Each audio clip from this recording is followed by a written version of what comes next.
Hello! Welcome to the Ram Show. If I seem unenthusiastic this week, it's just because I'm tired. It is Sunday, December 9th, 2018, and we are back for another exciting episode. So, yes. I think my lip sync is off, and nobody heard you say exciting because your mic was not on yet. So, yes. Lovely. Well, that's a you problem. Right? So you better fix it. Well, you're on now. Hi, Zach. How's it going?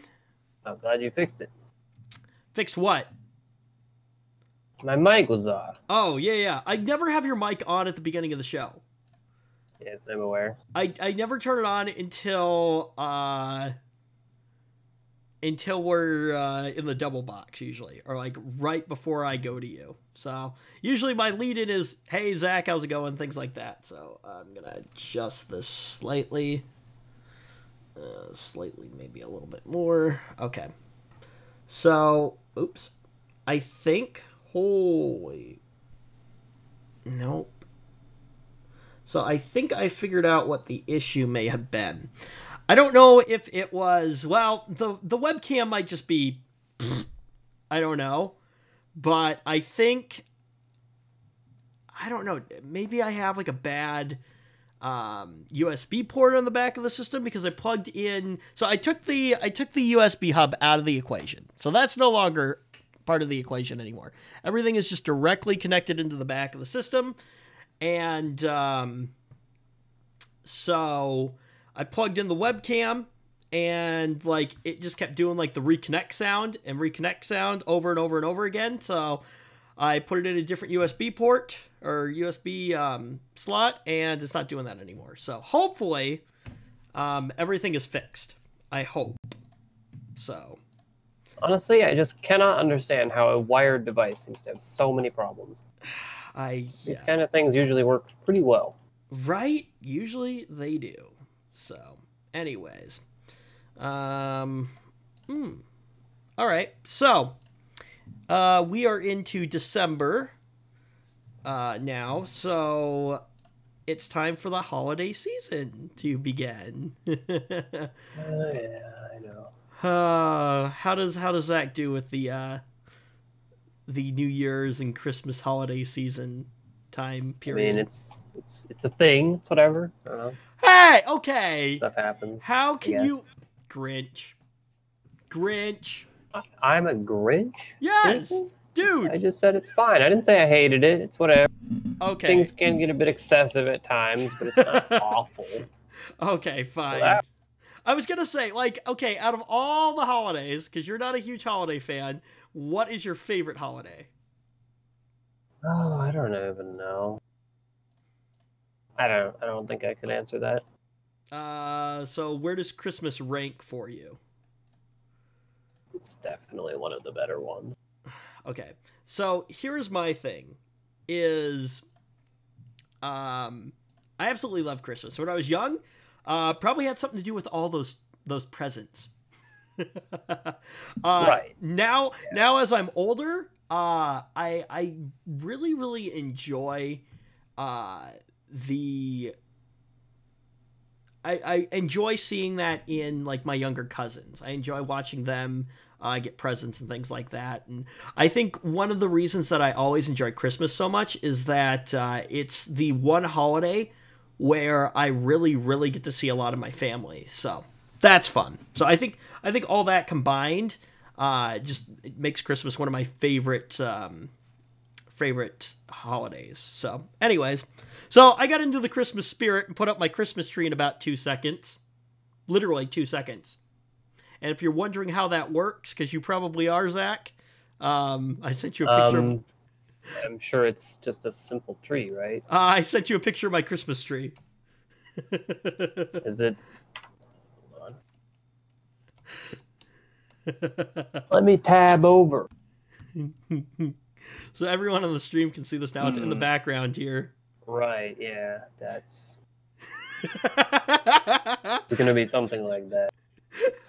So do you even know what that's from? Heck no. Have you never seen Charlie Brown before? Oh, Well, yeah, I have. Yeah, so that's the Charlie Brown Christmas tree right there. The wimpy little tree with the one little bulb on it. You know, the only thing it's missing, and some of them came with it, the specific one that we got didn't. And in fact, that's not even the right bulb for it. The original bulb actually got cracked, so we just got another red bulb for it. But some of them actually have like the little blue blanket that Linus would carry around, and then he in the movie he wraps it around the tree. So, anyways, but that's me in the Christmas spirit now. So I think though I might actually I've got like a miniature actual tree. It's one of those fake ones, but it's an actual tree. I think I might actually decorate that this year instead of just using this one.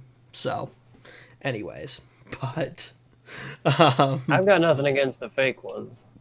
In fact, they're arguably preferable for me. Why? Less cleanup?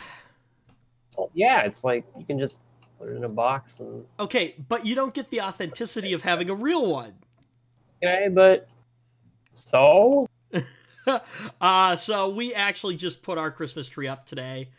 We got a real one, so like our main one in the house. So, still needs to be decorated and everything, but we'll get there eventually. So, but... I mean, you know, there's something fun about it every year where, you know, you go to the store, or, you know, you go down to the Christmas tree farm or wherever you're going to go pick it up, throw it into the back of the vehicle, bring it home, have it sit outside for a few days because you know, need time to, like, get everything set up in the house, find the spot for it, things like that. And then you go out, you do it all as a process, you get it in the stand, you get it centered up, you get it in the house, and then decorate it and stuff like that. So, anyways. But I'm kind of with you. Like, in the future, I would love to... I think they're super expensive, but they make, like, super realistic fake Christmas trees. And so that might be what I do. So. Can't say I'm bothered by any lack of realism. For you, it's just there. So, anyways, no. Now, here's my thing, okay? Here's the only thing I'm a slight Grinch about when it comes to Christmas, okay? Christmas music, okay? Here's how Christmas music works for me. You ready for this, Zach? I think you can agree with this. You ready? I'm ready. Okay. December 1st, Christmas music can start. December 31st, Christmas music can end. 1 month. That's it. How about when it starts, it can end? Oh, no. 1 month. 1 month. I give it 1 month, and then that's enough. That's enough after that. So I don't give it any months, to tell you the truth. Yeah, I know. Grinch. Yeah, whatever. That is a big pile of crap. Thank you. Hey, you know what? When it comes to most holidays, you are a Grinch. Yeah, well, you know what? Most of them are stupid. That's subjective. Some of them, like Labor Day and things like that, I don't get why those are holidays. Yeah, but I'm not going to complain about a day off. You get days off? You get holidays off? Like, you know, we would have classes off, but I guess I probably don't get that off anymore. Yeah. Don't really want to have my current job for very long, so. Yeah. Anyways. So, did I tell you I told you a few weeks ago I failed my certification for device repair? I have now. Got it now? I have now passed my certification. So. Yeah, I will say that being a public level 1 help desk can be kind of exhausting sometimes. So, no, so I'm certified to repair, at least for my organization, certified to repair cell phones. And so I also had to do one for tablet repair. So my cell phone one was done on an iPhone 6. So I had to disassemble the iPhone 6 and basically do like a mock screen repair on it and then put it back together. For the iPad, it was a battery replacement. So take the old battery out, put the battery back in. So the iPad, I had like only touched, and like it was just a little bit. Like I literally just took the screen off. That's all I had done. Hadn't done anything further than that, right? So when everything got rescheduled, I got rescheduled to do both my phone and tablet in the same day. Like certifications in the exact same day. So came in the morning, like 9 o'clock, did my cell phone one, and then like 3:30 in the afternoon, had my iPad one. So anyways, first things first, right? So you have to go through and test everything and make sure everything's working. So the person that's doing the sort of, watching you do it can be like, oh yeah, you either broke something or you didn't break something. So the first problem was that we had forgotten to actually charge the iPad, so I had to wait like 10 minutes for the thing to like actually turn on. And then I was able to test it. So then I was able to like take it all apart, right? And I'm following like we have a guidebook basically that like shows us step by step what to do. So I'm literally following this thing completely kind of blind because I've never actually taken one of these things apart before, right? So I'm just thinking to myself, oh, this is going to go horrible. So anyways, I'm doing everything, end up putting it back together, turn it on, passed. I was like, holy crap. And I didn't break anything. I was actually really surprised. In fact, I actually fixed something. So the Wi-Fi was not working when I took it apart. It was working when I put it back together. So I think the cable was just disconnected when somebody else had done it. So basically what the company does, they have different devices that they just ship around the country to different stores as a training device, basically. So when somebody breaks it, they take it back to the warehouse, they fix it, and then they ship it back out again. So anyways, but I'm guessing somebody just didn't reconnect, like I said, that connection. And so that's why it wasn't working. So, anyways. Tech topics for this week. What do we have? Let's see here. We're going to talk about Amazon and their new... they're not necessarily new anymore, but they're Amazon Go stores. Talk about some updates for Android. Microsoft news, of course. There was a major issue that caused cell phones to basically go down in like the UK and Japan. And what'd you say? Sounds like a fun time. Okay, there we go.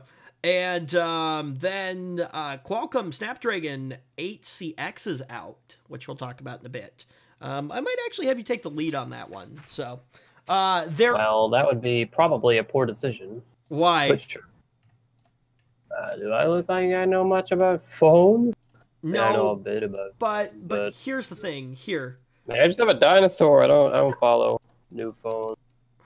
That's a good point. But you understand some of the. I'll give it a go. Terminology. Here, there you go. There's the doc for this week with a bunch of bullet points. So that should help you.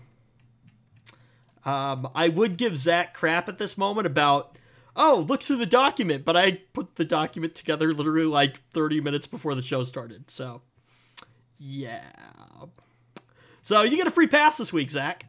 Wow. You get a free pass.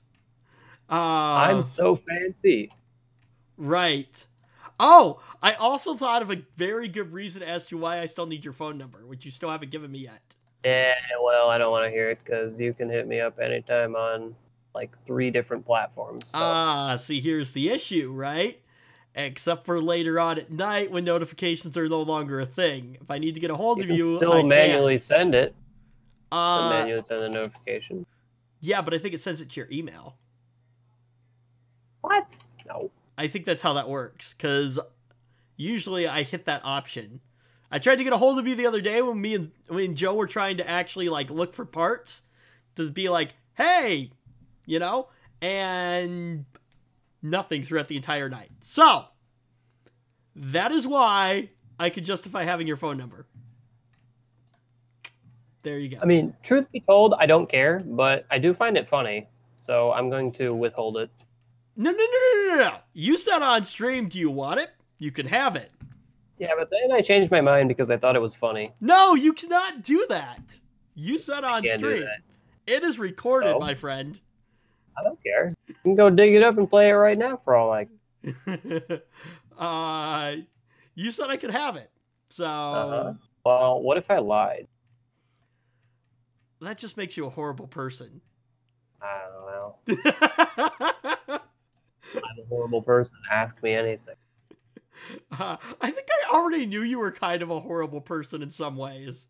Wow, that's pretty rude. Okay, now hold on. Hold on, okay? I'm a horrible person in some regards too, so I think we all are. Some regards. So, anyways, I should know better with Zach by now, but you know, I want to keep hoping sometimes. I find it funny. Why? What I don't know. What do you find funny? That we've known each other for as long as we have, and like.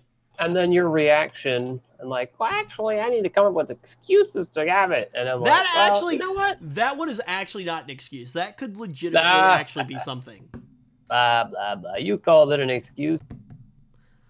Did I? Yeah, you did. You said I came up with an excuse. Oh. What I should have said was I came up with a justification. You did say justification. I don't know. Whatever. No, I'm pretty sure I probably said excuse. But, no, legit though. Like, that is like a legitimate, like, case for me needing it. Is if I can't get a hold of you for whatever reason through Slack, I should be able to get a hold of you through that. Where were we? So, anyways. So, Amazon is reportedly looking to expand its cashierless Go stores to airports. That actually seems like a reasonably good setting. Exactly. That's what I was thinking. Okay. So. That seems reasonable. The stores have been rolling out across the country. They started in Seattle, which I think Amazon is like based out of Seattle, aren't they? Or California, one or the other. I don't even know.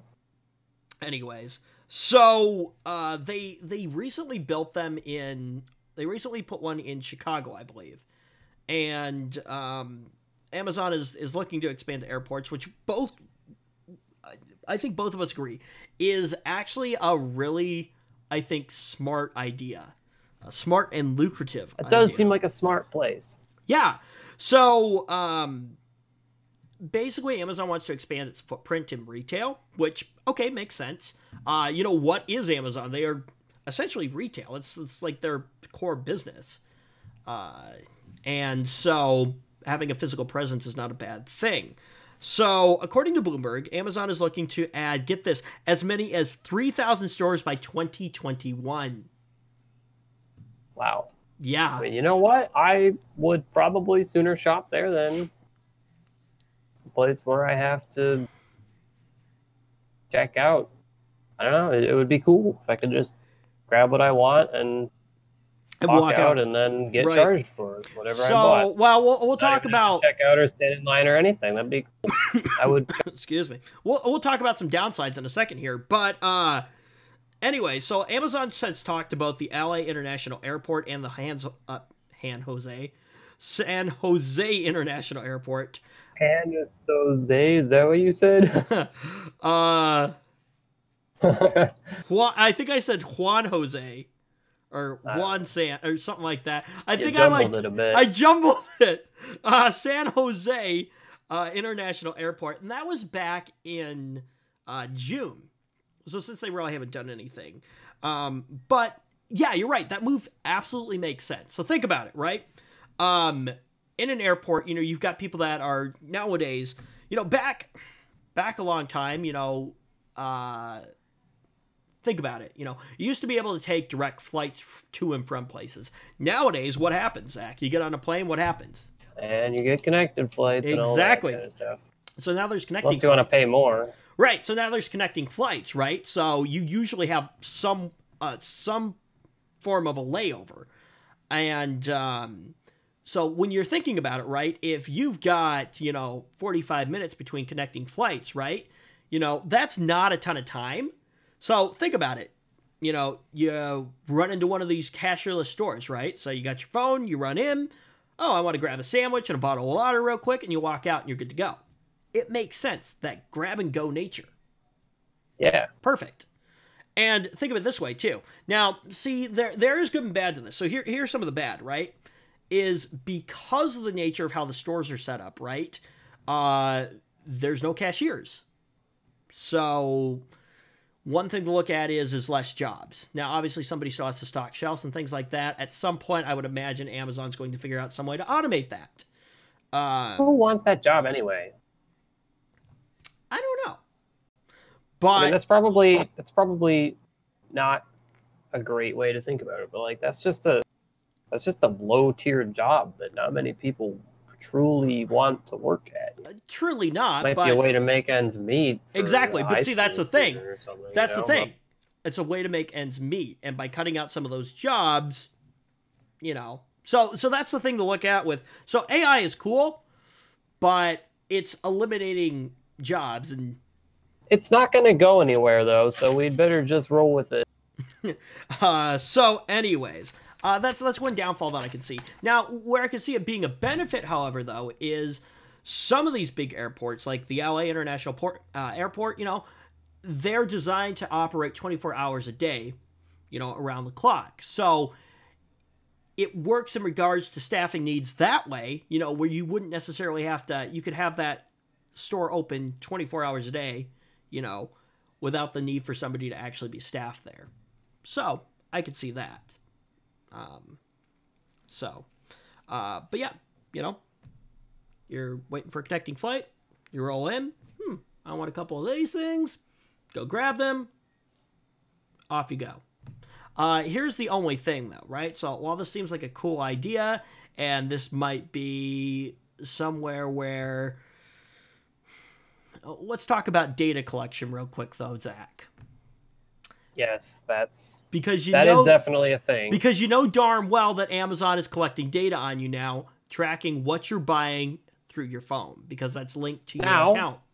Let's not forget that maybe Amazon are ahead in that development, but that's not to say that other retailers don't want to do the same thing. That's true.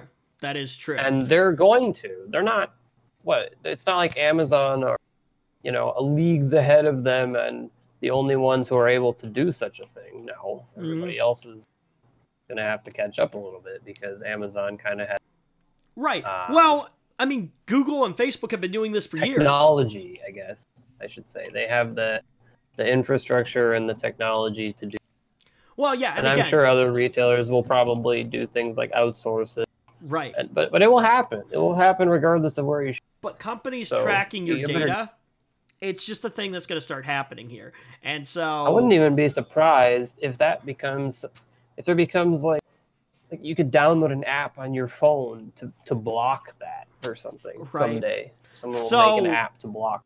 I often try to use this term and I often use it wrong, but this might be a case where I'm actually right, where, well, maybe not, I guess. I was going to say that again? Well, I was going to make the argument of me putting the tinfoil hat on with, regards to, but I think I'm still using that wrong. Anyways, I know that Amazon and Google and Facebook, and I know my phone is spying on me, things like that. I kind of sort of don't care. I don't know. I've just become immune to it because it's a thing that happens. I don't know. Do I necessarily totally agree with it? No, absolutely not. But I also don't go out of my way to block it either. So, So that's on me. Anyways. Yeah, I mean, it's like, I would prefer not to have that be a thing, but I don't know. Yeah. What can you do? Excuse me. So, here's the thing about this. Well, I think this is a great idea for Amazon and a lucrative business idea. Amazon is still going to have to compete for the competitive space in airports. So, but I think if they do and they win, I think it'll pay off for them. Actually, I'm sure I think they will initially have good success because, People are going to see that. They'll be like, wow, that's the cashierless Amazon store. I want to shop there. It might be cool. Right, exactly. You know? And so that's my And thing. if they can provide a good shopping experience for those first-time customers who see the novelty and want to shop there just to see what it's like, and they're like, wow, I enjoyed that, I'm going to come back. See, then they could seriously have an impact. Here's the reason I want to go to one. Because I'm just a tech nerd. Like, actually, when I say nerd or... Okay, here's my thing, right? Okay? I would not consider myself a nerd. I consider nerds to be kind of like book smart. Techie people I consider to be geeks. So I'm a tech geek. There we go. But it is the novelty of you walk into the store with your phone, literally you pick up what you want, you walk out. That's a cool concept. At least I think so. It's really cool. I think so. So, it'd be really awesome if somebody wanted to give us, all expense paid trip to Seattle so we could go try one? That'd be sweet. That's never gonna happen. Not yet, at least, but... You're a madman. Be kind of cool. Dude, okay. If somebody actually did that, though, and I said, hey, Zach, you want to take a trip to Seattle to go check out one of the cashierless Go stores? Would you go? Probably. Hey, free vacation. It'd be a little silly. Why is that? Why would it be silly? Just for that? Oh. You would go all that way just for the one thing? Like, hey, it's like... all expenses paid? Like, sure, I would. Anyways, make a video on it. Okay. So, speaking of ancient phones, what software version did we determine your phone was running? KitKat. KitKat. Forget the number. I can look for it if you want. Nah, you're still good. But Google will be ending Play Service API for Ice Cream Sandwich, which I believe is 4.0. So that means that updates for apps will likely be few and far between. I'm pretty sure updates for those apps have probably been few and far between for a while. Could be wrong on that. Anyway, so Google is having developers target API level 16, which is for Android 4.1 Jelly Bean, as a minimum level of support. Makes sense. I don't know when Ice Cream Sandwich was released. Zach, maybe you can help me out on that one. But nope. What do I pay you for? You don't. I know that was the joke. Then what's the use of you if you can't look things up for me? Well, I can. That's why I said, can you help me out with that one? Implying, hey, would you look that up for me? That was. Wow, hold on. Use that implied to me. Do you know? Oh, no. No, I do not know. So if I ever preface it something with, can you help me out on that? It probably means I need you to look it up for me. Okay. So if you could do that, that'd be awesome. Anyways, so in theory, developers can continue to maintain and update a version of their app specifically for Ice Cream Sandwich, but it's unlikely that many will. I mean, why would you spend the time putting effort into a platform that is who knows how many years old? Once Zach tells me, we'll know. But it doesn't make sense. It makes sense to develop apps for a platform that is more relevant and that more people are actually using. So, what are we up to now? Pi, I think, on some devices. I don't know what the one is under that. Does my phone even tell me? Maybe it does. Maybe it doesn't. Do you know what current version, or do you know what the version under Pi is? Current version? No, I don't know. I should, but I don't, because, I don't know. I tend not to know things that aren't, to some extent, relevant to me. At the moment, that information is not relevant to me. With the fact my phone is like 5 years old almost. That is a good point. See, here's the problem. I don't know enough about, the PC world. Sure. The phone world. less Yeah, I okay. don't really know anything about mobile. Did you figure out when Ice Cream Sandwich came out?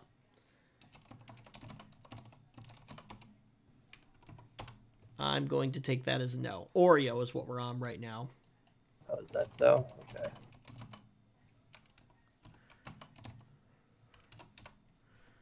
You're horrible. 2011. 2011 is when Ice Cream Sandwich came out. So I thought you were gonna ask me. I had it. I Oh. pulled it up. Found so that's 7 years. That's a ways. And what did you say you're on? You're on it. Get Android Kit Kat release date. 2013. Dude, you're getting up there. Yep. So, you know what? We'll talk about that later. Because we'll end up getting distracted. Anyways, where am I at? So, yeah. So, anyways, this isn't the most surprising news in the world that, like, Google's like, hey, we're going to drop support for this. But as of October 26th, only 0.03% of all Android users were still running Ice Cream Sandwich. Now, here's the thing, though. That 0.03% of nearly 2 billion Android phones in the world works out to a hefty... You ready for this, Zach? Any guesses? Nope. How many millions of people? Or devices, I guess. I don't know. I could not even attempt to guess, to tell you the truth. So it works out to a hefty 6 million phones or tablets that might be affected. That's a few devices. That's just a few devices, yeah, for sure. It's likely that most of them are not actually active anymore, however, though. So they're probably sitting in a junk drawer somewhere. Anyway, so chances are if you're still using a phone with Ice Cream Sandwich, you're probably not getting an update to Jelly Bean anytime soon. So maybe consider an upgrade to something a little more modern. You know what? That actually transitions very well into this, Zach. It's not a question of if, it's a question of when and what are you upgrading to? I tell you the truth, I don't know when. I suppose when I really have a good reason to do that. And the other thing is that I will not buy a flagship phone. Really? No. Why is that?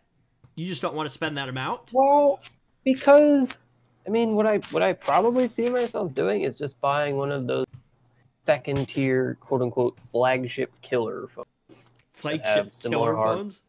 Yeah, that's what they call those. Why not? Okay, how about this? What about Sometimes they're from foreign markets, but I don't care who makes it. What about this idea, though? What about buying a flagship phone, but not the current flagship phone? That's another thing. The other thing I don't want to do is I don't want to end up in one of those monthly payment plans. I want to own my... Right. So I think that trend is utterly ridiculous. So do you then save some money away? And here's the other question. If I'm buying a new phone, I am buying a new phone outright, and it's going to be mine. So you're going to buy it outright? Unlocked? Yes, I'm just going to buy it outright. So? Yeah, probably. So that's why I say I would probably go for one of those, because it's right, a few $100 you can just own it and then activate it however you... Right. So I'm not going to lie. I absolutely love my Samsung Galaxy S9. Sure, it was an expensive phone. I'm still paying it off.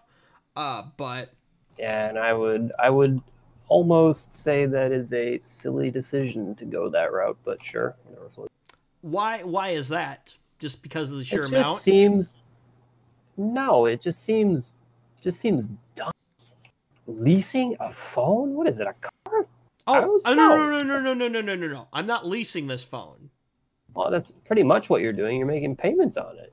It's not yours until you've paid for it. Only because I don't want to spend all the money at one time because, well, I probably did. I just didn't want to spend that much money all at one time because then I would have had no money at all. Now, what I could probably do, honestly, is I got 2 years to pay off the Samsung Galaxy S9 that I have. I probably could go look at what my statement is and finish paying it off right now if I really wanted to. I don't even know how much it actually is. Let's see here. Like it just leaves a bad taste in the mouth. That's all. So now, on the other hand, my J7 Sky Pro or whatever the heck this thing is, this is one of those cheap, like, $100 contract phones that, you know, I don't even have a case on this thing, and part of the reason is because, like, if I break it, yeah, you know, it was $100. You know what I mean? That and finding a case for it is a little hard. See, this is my problem. When you don't have a mainstream phone, finding a case for something becomes difficult. Yep, that can get annoying.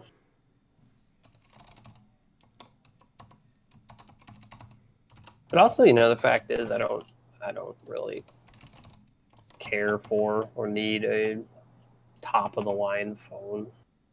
I could think of better things to spend the money on.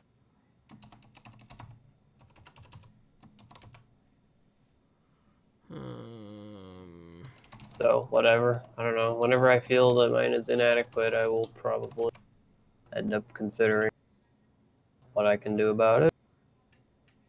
Right. Oh, that would be why, because...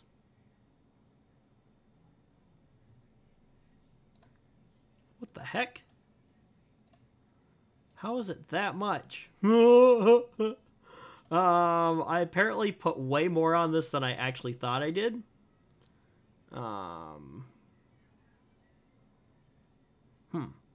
Oh, that's right. So, I bought a DSLR too, and put it on the same card. So, I actually still owe a decent amount of money. Do I? How does that working out? I'll have to look at that later. What the heck? Oh, you know, so I bet you here's what happened. I bet you what's been happening is over the amount of time, instead of it deducting it from the amount that I actually owe on my phone, it's been deducting it from the amount that I owe on the camera that I bought. So, I bet you that's what happened. Holy crap. So I still owe like $800 some on my phone. Jeez. I have 2 years to pay it off. It should be lower than that, though, I think, honestly. Because I feel like I spent that much, and I know that I've paid some of it off. So that's why I said. Well, yeah, that's the other thing, is that the true flagship phones are unbelievably expensive. Yeah, which is exactly what mine is. So... When was the last... See, I have till 2020 to finish paying off my phone, though. So...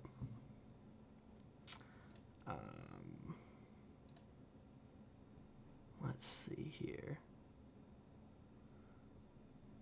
Huh, that's interesting. I feel like I paid off more than I did. Otherwise, that phone was way more expensive than it actually was.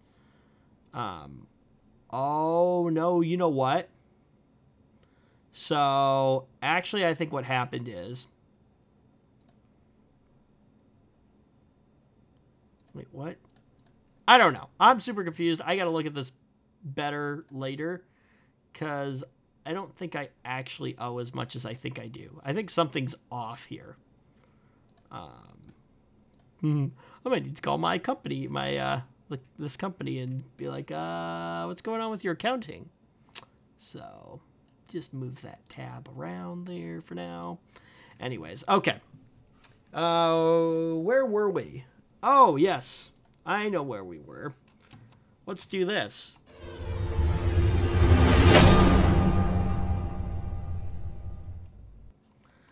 Time for Microsoft news for this week. So, let me find that piece of paper here. So, Microsoft fails at a lot of things. And this week, Microsoft has actually admitted that they kind of failed on something, which is funny I feel like I know where you're going with this. Okay, but so why don't what? you just So go there. so no. Go ahead. Go ahead. Is it something to do with a blue letter E? Why? Yes, it is, Zach. Oh, really? Interesting. Yeah, Microsoft is building its own Chromium browser to replace the default Windows 10 one. I wonder why. Why could that possibly be, Zach? And I still think that no one's going to want to use it because it will probably come prepackaged, ready to promote all the Microsoft stuff. And people are just going to look at that and get annoyed and continue to use Chrome or Firefox or whatever. Right. So, Edge was... But it is a step in the right Right. direction. So, Edge... Because nobody really likes Edge either. Right. So, It's still better than Internet Explorer. I'll give them that. Some improvement. yes. So Edge was introduced 3 years ago, and it was redesigned to replace Internet Explorer and modernize the default browsing experience. It was also built to compete with... Hold on. It was also, quote-unquote, built to... Oh, I'm sorry. It was built to, quote-unquote, compete with Chrome and others. Well, as we're aware, it didn't really. So the underlying browser engine, Edge HTML, has struggled to keep up with Chromium. I think that same problem happened with Internet Explorer. It struggled to keep up with other browsers.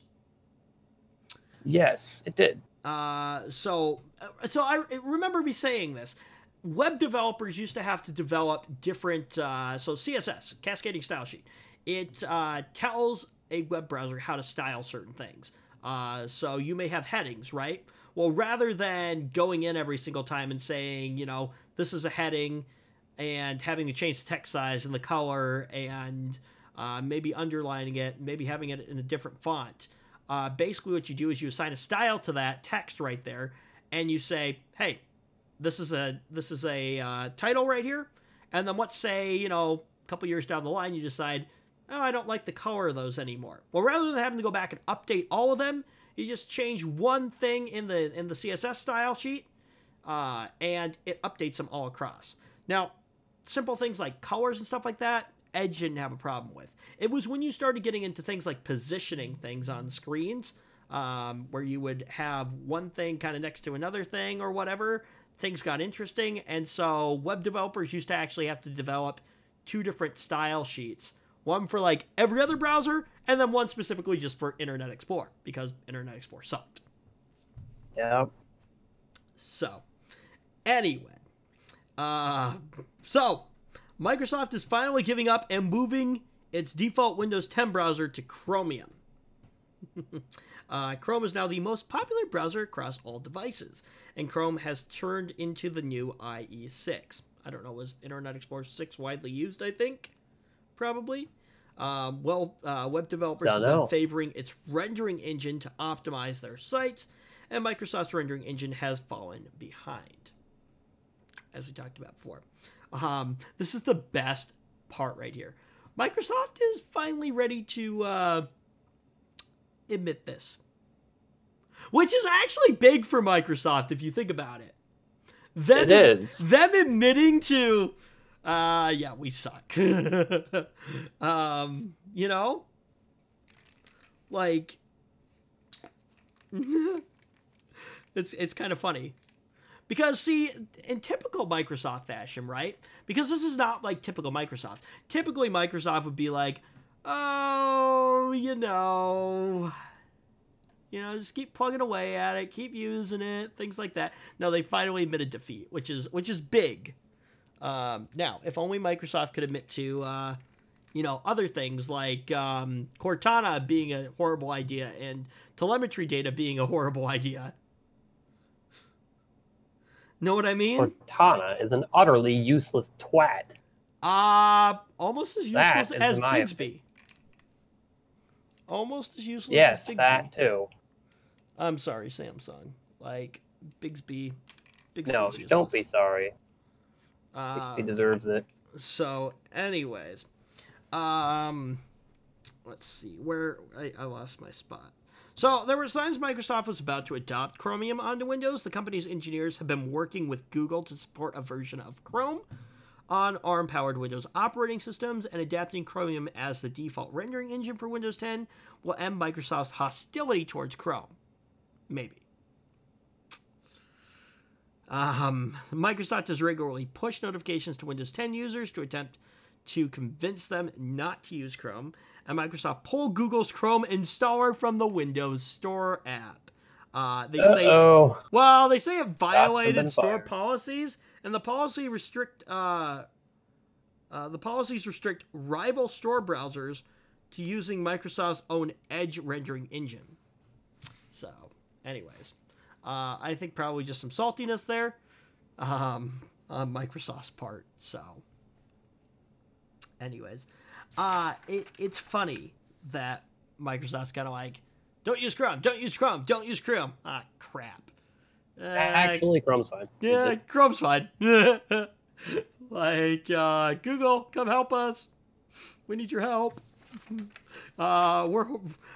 We suck and we can't make a web browser to save our lives. So, yeah. I don't even remember the last time I ever, like... I will admit this. I use Edge slightly for, like, the webcams that we'll have sometimes, or the live cam pictures that we have sometimes before the show starts. And that's just because, for whatever reason, they don't show up right in, like, Firefox. There's some weird rendering issues, and they actually come out better on internet or on Edge. But that's, like, the only time I actually use it for anything. And it's just to literally load the video and call it good. Or the camera. Other than that, I don't use it at all. Chrome has actually become my preferred browser, and Firefox is a close second. So, I know for you, Firefox is your go-to. I could learn to live with Chrome. So what is your justification for not using Chrome? Nothing in particular. I've just had one forever. Right. Okay. So I think I used like Chrome for a while, and then like it started to not be great for whatever reason, I think, and so then I switched to Firefox, and then Firefox wasn't great, and so then I switched back to Chrome, and now I absolutely love Chrome. So, anyways, okay. I need 2 seconds here. I've got a sweatshirt on this week, which I normally don't when I do the show, and actually I've got a fleece on, and I'm getting uncomfortable. Hang on. So, gotta take my headphones off. So, Zach, I can't hear you at all. Lovely. Hold on 1 second here. Do this. Oh, okay. So this is the part where... Hey, that actually ended up working out pretty well. I'm watching it back in the on the stream. Okay. We're back. We are back. Focus. Perfect. Okay. So, millions of smartphones were taken offline on Friday by an expired certificate, Jack. Oops. So, Ericsson, I believe is how you pronounce this, has confirmed that a fault with its software was the source of a massive network outage. Now, when I say massive, I'm talking about taking millions of smartphones offline across the UK and Japan, and it created issues in almost a dozen countries. Whoops. Whoops. So, Ericsson said that the root cause was an expired certificate. Okay. Oops. Yeah, that the faulty software that has caused these issues is being decommissioned. Statement notes that network services were restored to most customers on Thursday. Wait, what? Oh. So actually, this must have happened on... I don't actually know what day this happened on. So the article took place...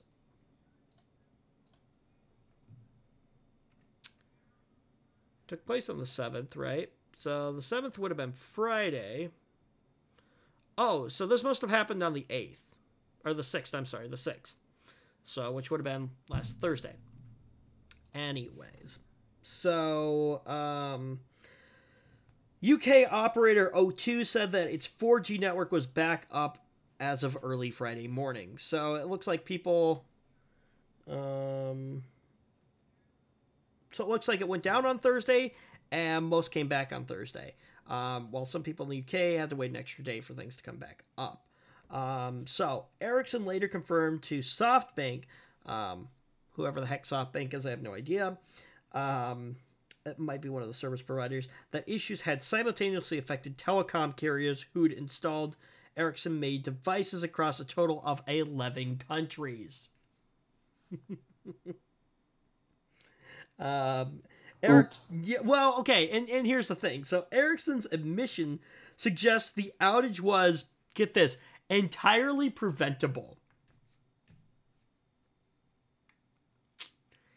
Yeah, that that can't look good for them. So the fact that one of those certificates was allowed to expire means that the outage was likely caused by insufficient maintenance. Where have we heard this before, Zach? Not quite a few places. Right. I'm going to ask once and for all, what the heck is going on with all these companies? Do you not... Either you're, A, not hiring people to maintain these things, or the people that you have hired that are supposed to maintain these things aren't doing their job. I guess, are software updates just not a thing? I mean, if you're Zach, they're not. I mean, I haven't had any issues. You know, you joke, but it's been fine. Right! But see, here's the thing, okay? You're also not running a, multi-million-dollar company that is responsible for, providing cellular service to, 11 countries, Zach. There is a difference. I suppose. Anyways, I don't get it. And how does this stuff go unnoticed? You know, you would think that, I don't know, somebody would have developed some kind of alert box. Hey, this certificate is about to expire. You might want to do something about that. I don't know if that's how that actually works, but, how does this happen? How does this continue to happen? That is what I want to know. And I don't. So, Ericsson isn't apparently the only company to have fallen prey to perils of expiring certificates. Xbox, the Mac App Store, and Oculus Rift have all been affected by this. So, apparently what happened on the Oculus Rift, the headsets became inoperable, and if you wanted to use it, you had to set your computer's date back in time. So yeah, that was a thing, but I don't get how it happens. So, all right, Zach, you are up. We're gonna talk about what Qualcomm's new Snapdragon 8CX Extreme processor for Windows laptops. Well, okay, fine. Okay, so the X apparently stands for extreme. Extreme. That's what Qualcomm's marketing department wants you to think about the new 8-core Snapdragon 8CX. Okay, So it's a brand new processor for always connected Windows laptops and 2-in-1 convertible PCs. Now, from Qualcomm's perspective, it might seem a little extreme. Physically, it's the largest processor the company has ever made, with the most powerful CPU and GPU Qualcomm has devised yet. So Qualcomm says it'll be the first 7-nanometer, Zach, chip for a PC platform. Oh, right. So that's actually something that is, a solid step forward. Right. More battery life and more performance. Especially considering it's beating a And struggling also Intel to smaller the punch. chips. Yeah, and beating a struggling Intel to the punch. Wait, hang on a minute. If you wanted to talk 7-nanometer, why are we not talking Ryzen 3000? Because I didn't see anything about that. Yeah, that's because there's not much to see short of leaks right now, but it's very, very spicy. Wait. Hold on. 3000 series, so 3rd generation then of Ryzen. Yes, I'm kind of almost enough to make me just sit on the fence a little bit and be like, can I wait for this? Probably. In fact, I think it would be a good decision to do that. I might. I don't know. Wait. I really don't. For 7-nanometer. Because, let's see. Maybe I can try to find it. Hold on. I'm totally derailing this, but I don't care because this is cool to talk about. And one sec. You know what? I'm going to ditch my sweatshirt as well. Well, while Zach is talking about that, I'm going to continue with this. So, this is going to be the biggest performance leap for a Snapdragon ever, and the company's promising amazing battery life and up to 2 gigabit per second cellular connectivity. Okay, and yes, there could be some truth to that. Never seen any benchmarks or anything of the like, but yes, the process size shrink is what's going to deliver those benefits. Right. So it's the mobile chip maker's first purpose-built chip for Windows, and Qualcomm may finally wrung enough power from its silicon to build a component portable PC. Now, Qualcomm expects the first 8CX computers to ship in the second half of 2019, and when it comes to graphics, Qualcomm says its new Adreno 680 Extreme GPU, I think that's how that you pronounce that, in the 8CX is twice as fast as the one in its previous Snapdragon 850 for Windows laptops. So it can support 2 4K HDR external monitors simultaneously, which is up from just one monitor before. So that's kind of interesting. Qualcomm claims its 8CX has performance comparable to a... Here you go, Zach. Comparable to a 15-watt Intel U series processor. But... Right. Qualcomm's chip will draw less than half the electricity. Just 7 watts. And that's because it's 7-nanometer. Mm-hmm. Yeah, just 7 watts. So Qualcomm believes its processor is twice as fast as an Intel chip, and the Snapdragon 8CX will support up to, get this, 16 gigabytes of LPDDR4 RAM, which is actually a decent amount. Considering I think they're capped at 8 right now. Not going to come with built-in 5G, but that is coming. I think on other models. And it's going to support USB-C for quick charging using Qualcomm Quick Charge 4 Plus, and it's also going to support USB 3.1 Gen 2. So, kind of cool. Cool. I think... I found it. Did you? By the way. What do we got? Ryzen 3000. So, now, maybe you will have noticed that the 2000 series did drop the X800 name. And there's a reason for that. It's because they want to add Ryzen 9 as a thing that they're now. Ryzen. And it's going to start at the 3800. Hold on. 2 things. First, I need something from you so I can see what's going on here. In here. Hold on. That's the first thing. Second thing, 9? Is that them trying to compete with, like, the Core i9? Yes. And it's It's a solid wait. contender. Wait, okay, but see, Just here's judging the by the thing. specs. Here's the thing, right? Oh, wait, never mind. Okay. The Core i9 does have hyper-threading. Yeah, and so do every single one of these. So, it's the, I still don't understand what Intel's theory behind not having hyper-threading on the 7 and the Core i5 and the Core i7s was. But anyways. Oh, this is just a picture. I was thinking you were actually going to send me a whole article, or is this all you've got to go off of? This is what I have. Okay, so continue on. Yeah. I mean, there's not a quad core in this entire lineup, starting at 6 cores, 12 threads for $100. How does that make you feel?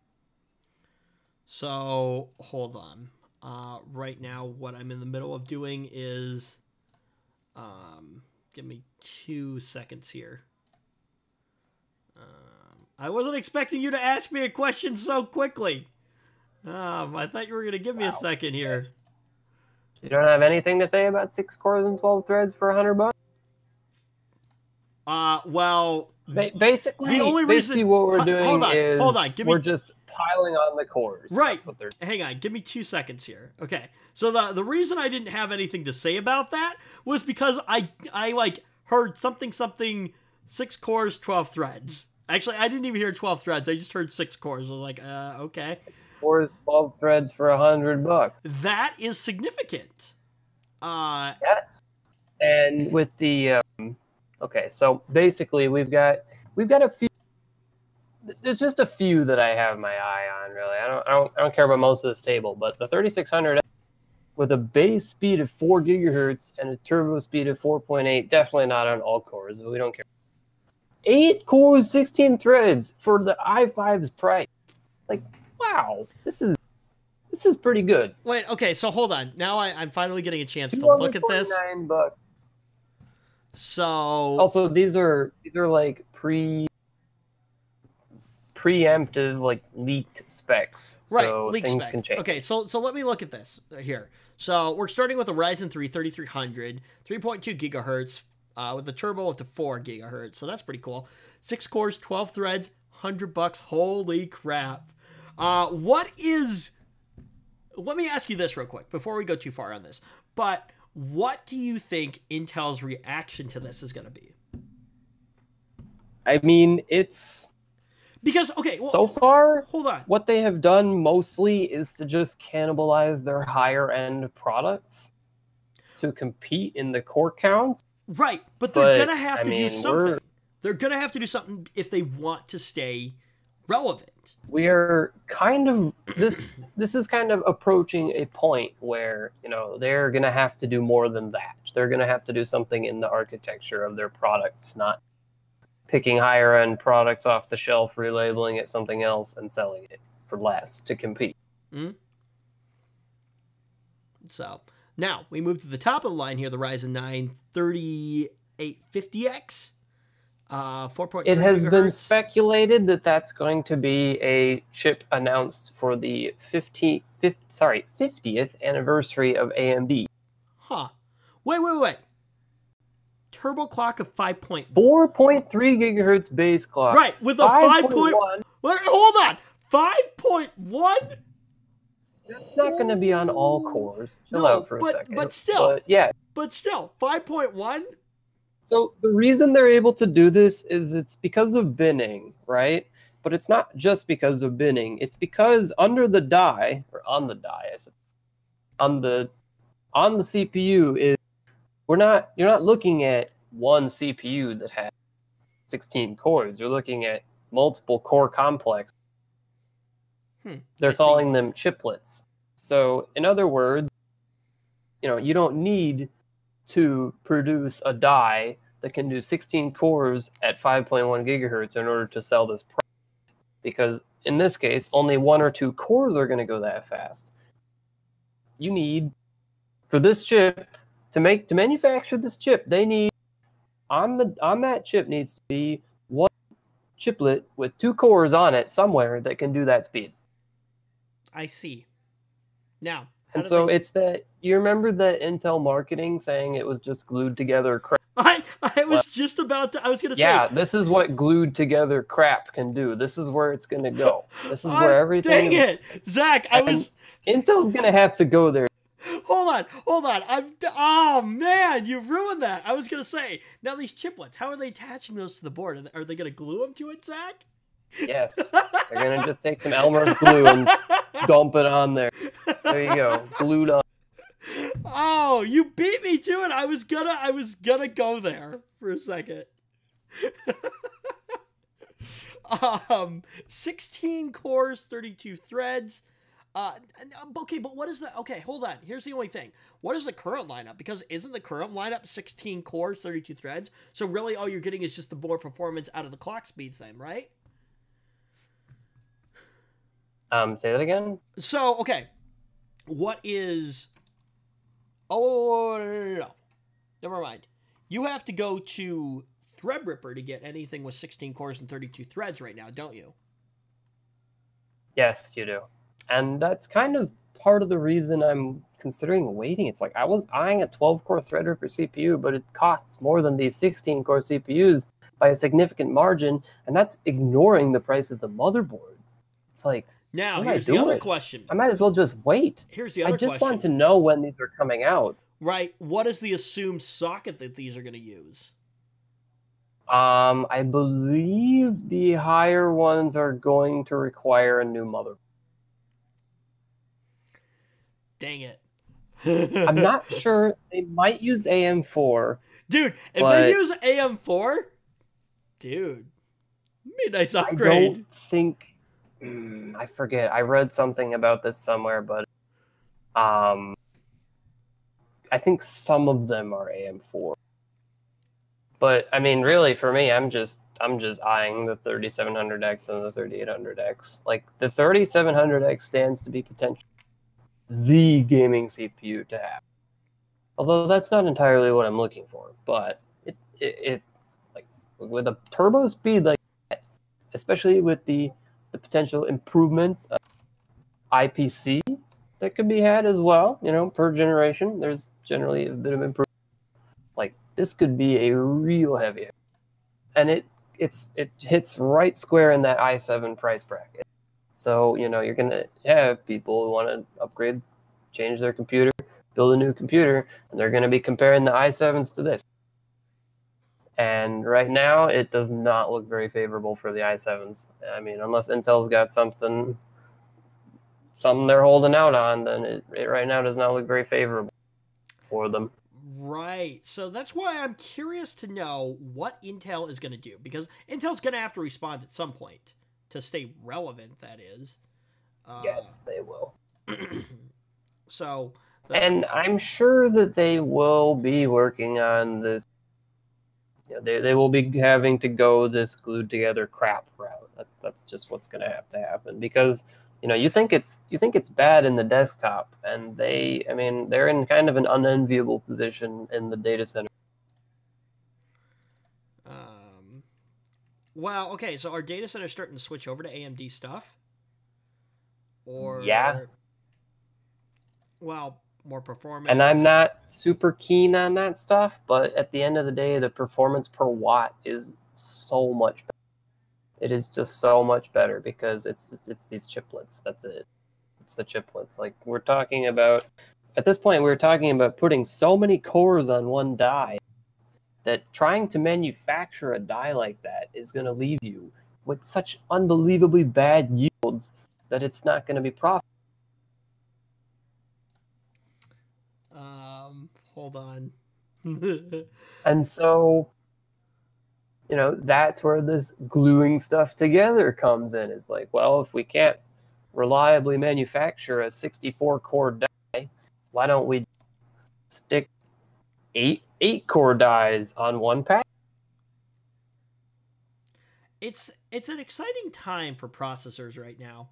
And you know what else that means is that you can get much higher clock speeds because, you know, generally speaking, the more cores you have, the lower your clock speeds are going to be. But when you're doing stuff like this, you're only limited by your largest package.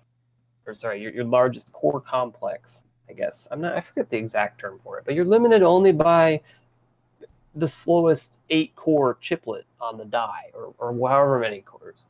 You're only limited by the slowest one. That's it. I see. Interesting. Did you see this right here? Yeah, I did. I feel like no. I'm gonna keep this one here, but this is definitely Zach's methodology on this right now. If it's worth doing, it's worth overdoing. I really hope that this is stuff that's gonna come out like if this can just come out before the summer, I can justify waiting. I'll wait for it. I don't care. I'll wait for it, and I'll probably go buy a 3800X on launch day. On launch day, really? I would do it. I would do it. Oh, I meant to. I don't know if I ever sent you this. You know, that is kind of a bad idea. You're right. But what is? Going out and buying stuff on launch day. Oh, I wasn't even like, that's not what I was trying to get at. I just. Oh, I know, but yeah, it is. It's just like, well, yeah. But I don't know. I might. I might for even anyone think about who doesn't like... know, this is like Zach's catchphrase right here that we. No, I said it that one time when we were doing that thing with the old toaster computer. Exactly, and it's now become a staple. Yeah. You remember that? We're going with. Yes, I do. We're going with Windows Vista. This is a bad idea. I want a 3800X. I want it now. I want it to be like this. I want it. I want this. I want these specs to not be fake news. I'm going to be very sad if this is fake news. Right. Like seriously, if this stuff is going to be launching even remotely soon, I will wait. Man. Because the clock speeds are so much higher than Threadripper. The performance, Threadripper 2, the performance is going to be much better. Right, but what is okay? So if and the money saved, like right, you know, I won't have to buy a $300 month. Okay, so here's my question though: is if this is what we could expect for the consumer market, what are things going to look like for Threadripper? I don't know. It's going to be crazy. But I don't need that. It's like, I mean, gosh, if I had 16 cores, that'd be good for years. That'd be good for years. Like I was thinking about it and I was like, well, you know, I could just go with it now and go with what I was going to do. And it would be fine for a few years for sure. So easily. But so then what is the point of waiting? But it was like, well, you know, there could actually be performance advantages here because we are talking about significantly higher clocks. You know, here's the interesting question. And I would like some of that. Like that 3800X, 16 cores and that turbo speed. Like, oof. So here's the interesting question though, Zach. At what point, because things are getting crazy now, right? At what point do we top out where we just can't make, you know? I have no idea, but I think we don't. I think the answer is that we don't. We don't top out. But how? At some point, you can only make the die so small, and you can only cram so much into so much space.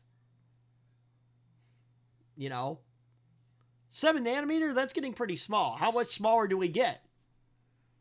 Don't know. Now, what was it? Moore's Law? Because that now no longer actually... Yeah. Huh? Moore's Law. Moore's Law is the observation that the number of transistors and a dense integrated circuit doubles about every 2 years. But that's not necessarily true anymore, is it? No. So, anyways.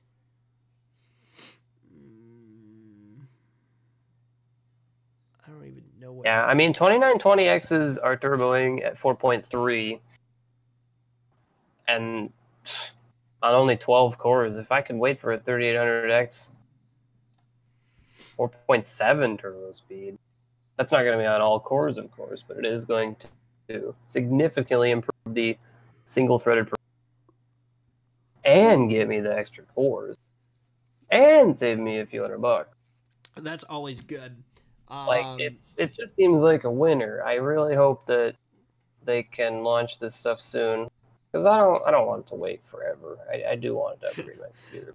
Typical millennial. Jeez, I just cannot ignore this. I cannot ignore the advantages of waiting. It's like typical. That's a you know darn what? good looking. You know what though? I hope this doesn't turn into another Vega. You know what I mean? It better not. I'll be very sad. I'll be even more sad. However, they have been pretty good about Ryzen. It has not disappointed. Yeah, you know what? Okay, so the fact that I'm running a Ryzen processor, like an AMD processor in the system, like, I haven't noticed any difference between this and, like, if I were to sit down at this computer and you told me that, like, you didn't tell me that it had a Ryzen processor in it, I probably would have assumed that it was an Intel processor because, like, my perception was, oh, AMD processor, crappy computer. Intel I told processor, you. Good computer. And now, Told you would not regret that decision. And now, like this is 16 cores, or not 16 cores, 8 cores, 16 threads. It's just as NVIDIA has kind of ran away with the GPU market, especially in the high end these days. Right. AMD is running away with CPUs these days, and I find it very difficult to recommend any Intel parts. But it's like, it's one of those things where it's like, what the heck do I do with all this performance now, Like...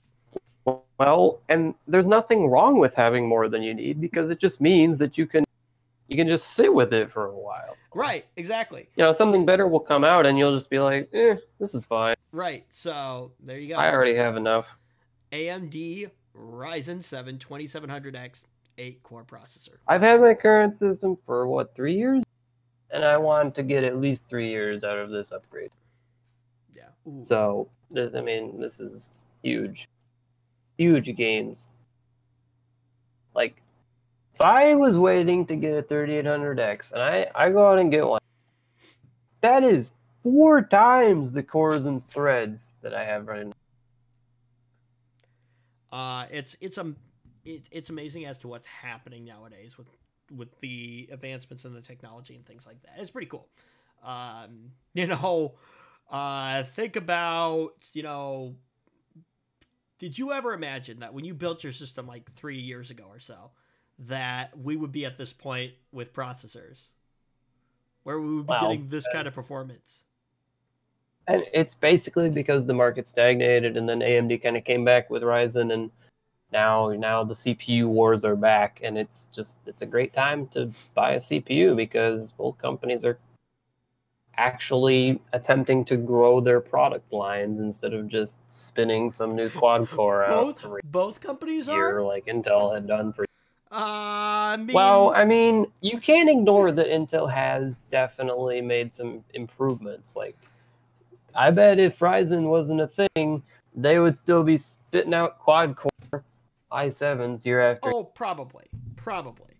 But now we're getting 6 and 8 cores, and it's like, well, that's fair enough. I mean, at least they're trying. Yeah. I'm sure they're very unhappy about it, but you know what? It's interesting for the consumer market. All this power now that I guess us as power users appreciate. Your average consumer is going to be like 8 cores, 16 threads. Actually, no. Your average consumer is going to be.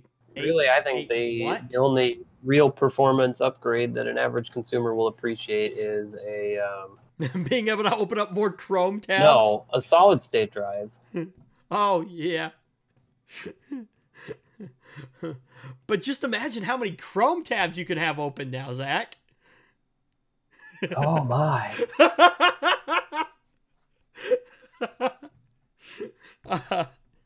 It never ceases to amaze me, like, the average consumer, like, how they just seem to, I don't know. I want to call it misinformed, but they're not really misinformed, I don't think. It's just that they don't think of technology in the way that we do, you know? It's funny whenever I take somebody's phone and they're telling me, you know, oh yeah, it's really slow and the battery dies really, really quickly. And I plug it in and I test it and I'm like, well, your battery's actually doing pretty good. Yeah, but it drains really slow. And then I look at how many open apps they have in the background and I'm like, well, there's your problem. I don't know. And I don't want to call it ignorance because I don't think it is ignorance. It's just an average consumer just doesn't care about that the way we do. So, it's weird, but, so, you know, the performance increases and things like that. Like, who's that for? It's for the prosumer and, you know, gamers and things like that. The average consumers, they don't even know what it means. But I mean, you can still have an application for that performance and not be a power user. I suppose. But in most cases, you're probably going to be a power user. Here's the problem. Not necessarily. I mean, these are like they're mainstreaming these high core count CPUs. This 6 and 8 cores is becoming the standard, not something for high end systems anymore. Right. Here's the only thing though, is, you know, for an average consumer, does an average consumer go out and buy a laptop that has, well, I could be wrong. Do they go, 3 scenarios here. Do they go out and buy a laptop that has an Intel processor? Do they go out and buy a laptop that has, or any system, a system with an Intel processor in it, a system with a Ryzen processor, or AMD processor in it, or do they just buy one based on price? You know, but here's my thing, is while AMD may be producing these high-end chips with, you know, massive core counts and massive thread counts, you know, who is their target base though? That's a good question, I think, to look at. You know, the problem AMD has is, and granted, I mean, they're producing some pretty affordable CPUs. I don't know where you're getting that idea that these are only high-end parts. No, but here's my thing, is average consumer, right? Me, if I was misinformed, oh, an AMD processor, AMD is horrible, because I was this, remember? Well, yeah, I mean, that might just be somebody who had an AMD laptop 10 years ago and it was crap. Right. Because a lot of those were crap. Right. A lot of those chips were pretty crap. Right. They were hot. I'm not disagreeing with that. But here's what I'm saying. And they just didn't have the performance. Here's what I'm saying, though. You're saying that as an average people consumer, might still have that representation of AMD's right, but more so as an average consumer because they don't understand the core and thread counts usually. Well, so that's not to say that cores and threads is the only thing that's been improved. Right. But it's one of the things there. You know, but does somebody buy an Intel chip because name brand, or, you know, brand name association? And what is that? I don't think AMD is hurting right now, but something to consider, I think. Far from it. But, you know, and I guess I'm not complaining. Don't get me wrong. I'm not complaining.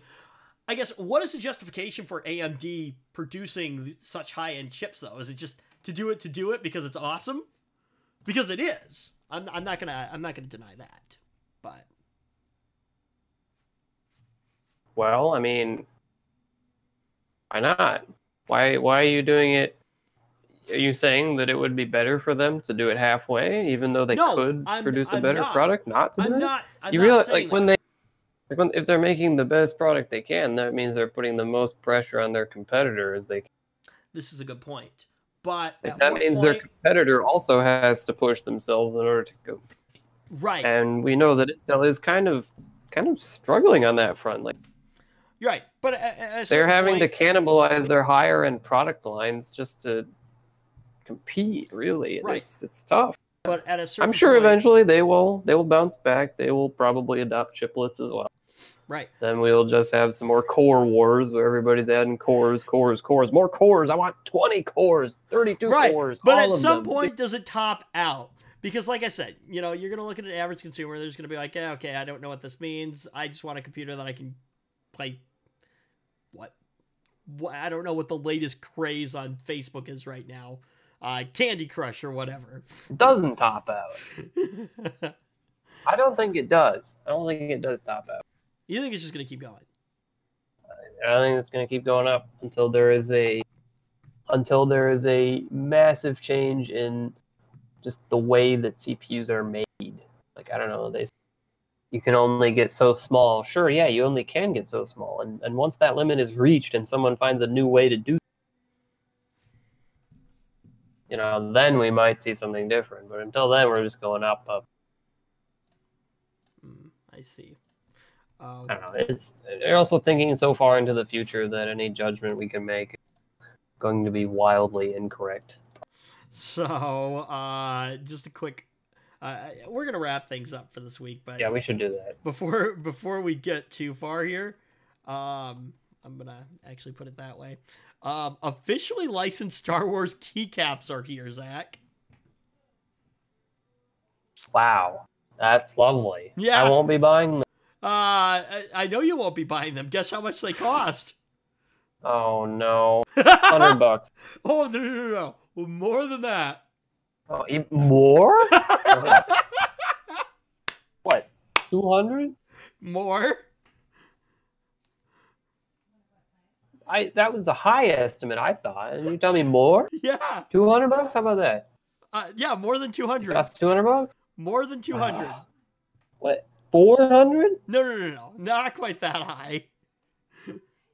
250? Yeah, 250. What? 250. That's like 3 times the price of my keyboard. Yeah, customizing your keyboard by swapping out its keycaps is nothing new. But this is the first time we've seen a Star Wars set that's received an official blessing from Lucasfilms. Getting the official seal. You could just get some custom caps. Well, probably. Getting with whatever you want. Right, but these are official. Getting the official seal. Who cares if it's official? It's the same. Getting the official matter to me. Stupid. Hold on. It is so unbelievably stupid. Hold on. Getting the official seal. I can't get a word in here. Okay, getting the official seal of approval from Lucasfilms didn't come cheap. See, this is probably why they're so expensive. Now they have to pay for the licensing.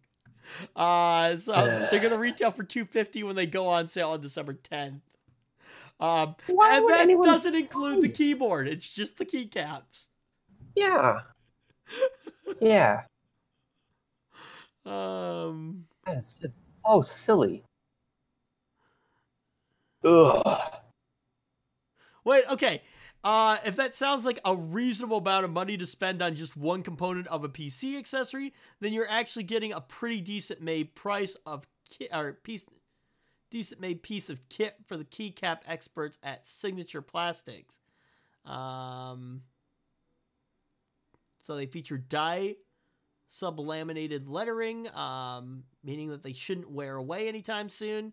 And they're made out of PBT plastic. The harder wearing of the two plastics used for keycaps construction. The set includes keycaps that should fit most non-standard keyboard layouts, and yes, there are even ISO caps. ISO caps? What the heck are ISO caps? Oh, and they're for European keyboard owners. It's probably a standard. It's for European keyboard owners. That's probably it, yep. Probably just a standard.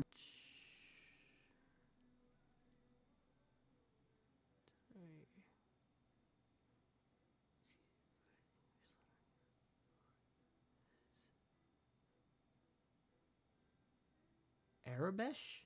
Is that some language in... apparently they have Arabish... so you can either have the Arabish experience. I don't know if that's some kind of, like, language or something in Star Wars, or... anyway. Let's see. Yeah. Okay. Officially licensed Star Wars keycaps, $250. Waste of money. Oh man. Oh. Better be the best keycaps on earth for that much money, I swear. How much would you spend on a set of keycaps, Zach? I wouldn't buy a set of keycaps. Let's see. What else real quick? Oh yeah. AT&T and Hulu plan to run ads when you pause your streaming TV shows now. Okay. One more reason to hate them. Next. The FBI is actually looking into fake anti-net neutrality comments. So, yeah. The federal government is now looking into faked comments posted to the FCC's website during last year's public comment period on the agency's plans to roll back net neutrality internet protections. According to BuzzFeed, the FBI has launched an investigation to determine if any laws were broken. Excuse me. So, cool. Would be kind of funny if suddenly out of nowhere they're just like, oh, actually, all these kind of laws were broken and this is bad. And it went somewhere. That would be quite funny. That would be kind of cool. I'm not going to complain if net neutrality comes back. Not going to complain at all.